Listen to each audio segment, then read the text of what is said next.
So last night, anyone wanting a last-minute bargain, if you can call it that, on fuel, raced to the pumps before midnight, because that's when the new prices kicked in. Because at the strike of the hour, petrol, diesel, illuminating, paraffin and LP gas, as we've just reported, all went up. The Automobile Association compared prices between last year and now and calculated that we were paying more than R1.50 per litre. We were paying R1.50 per litre more in May this year than in May last year, despite decreases in the global oil price. Well, Robert Maake, Fuel Pricing Mechanism Director from the Energy Department, joins us now. Robert, good evening to you and welcome. I don't want to be you around the braai as the fuel price hike guy. I'm just kidding, but on a serious note, 4 main factors affect the prices. Please break them down for us simply. Yes, thank you for the opportunity. The main one is the higher oil prices, as well as the weaker rand compared to the dollar during the period under review. What we've also noticed is that there's a shortage of diesel globally, which is a big factor on the diesel prices. All right, so I guess the next question then is to look at what we can do to mitigate what's in our control, but also the factors that are outside of our control. The AA presented a proposal to the Parliamentary Portfolio Committee on Mineral Resources that they had a way to reduce the prices. And this was by auditing these elements that you're talking about, including looking at reducing the costs of the RAF. And they had some ideas on how this could be done, including reducing corruption. Do you think that they're onto something? Could this be a route to follow? I really don't have an idea because that's a parliamentary process. I cannot comment on a parliamentary process.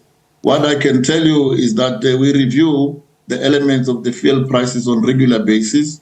We are also on track now to review how we calculate the industry margin as soon as we get approval to do that. All right, so we take it outside of the Parliamentary Portfolio Committee then and just talk about these as ideas. If these are the 4 main factors that influence the price of fuel, what room do we have to maneuver? You talked about the wholesale and retail margins. Just lean into that a little bit more. How could that play out? Will there be meetings with some of the wholesalers and retailers? Is this a discussion that's already happening? No, the process will be to appoint the service provider, will then engage in the review of how the fuel prices margins are calculated, and then it will be an extensive consultative process with all the stakeholders involved in the petroleum industry. But however, yeah, what is happening in neighboring countries like Botswana, Namibia, and Eswatini, what they're doing, they're using the slate levy to cushion prices. What they do is when the prices go down, they actually take some of the money and put it in a fund to build a buffer. And then when the prices are supposed to go up by a bigger margin, then they use that money to cushion the prices. Those are some of the case studies that we are looking at as well and see if they can work in our situation here.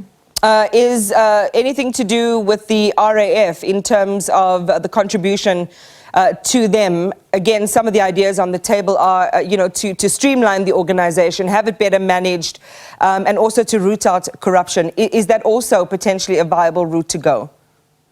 The RAF matter is outside the Department of Mineral Resources and Energy. They belong to the Department of Transport. So I'm not sure what can be done with the RAF and so on.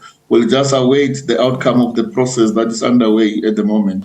That puzzles me a little bit, Robert, and I'll tell you why. Because it seems as if there is a siloed approach to all of these factors that actually work together in the way that our fuel price manifests.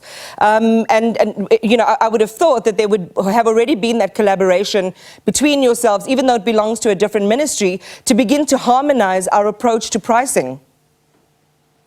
Yeah, look, there are lead departments on different activities. For example, the fuel leg will be led by National Treasury. The Road Accident Fund is led by Department of Transport. And of course, our department is participating in that particular process. That's why we're saying we'll await the outcome of the process and implement the outcome accordingly.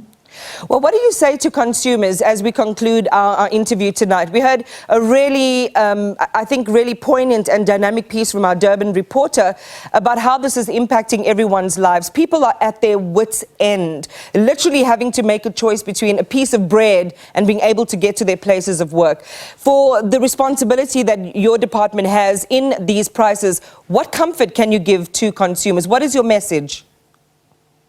Yeah, our message is that they should use fuel, efficiently. where possible to try and save. Most of the issues are beyond our control. We are looking at the possibility of petrol going down next month. However, diesel looks different because of the shortage of diesel in the international market. So hopefully the situation will improve next month. We also want to emphasize, because we heard in some media houses saying this is the highest fuel price hike ever. We must indicate that in July last year, it was actually above 26 rand a litre in Gauteng. All right, so I'm sure that information will go to the relevant places. I don't know, Robert, to ask consumers to use fuel efficiently, there are consumers who don't have any control over the consumption of fuel. They get into a taxi at X point and they've got to get off at Y point. They can't control fuel efficiency. How do you talk to them directly? Yes, what we are saying is people who have motor vehicles, we have fuel-saving tips in our website. For example, somebody talked about the lift clubs. Somebody talked about using public transport where it's possible, but also during the weekend and after hours, you minimize unnecessary traveling to make sure that you can save on fuel. Those are some of the tips that can be used.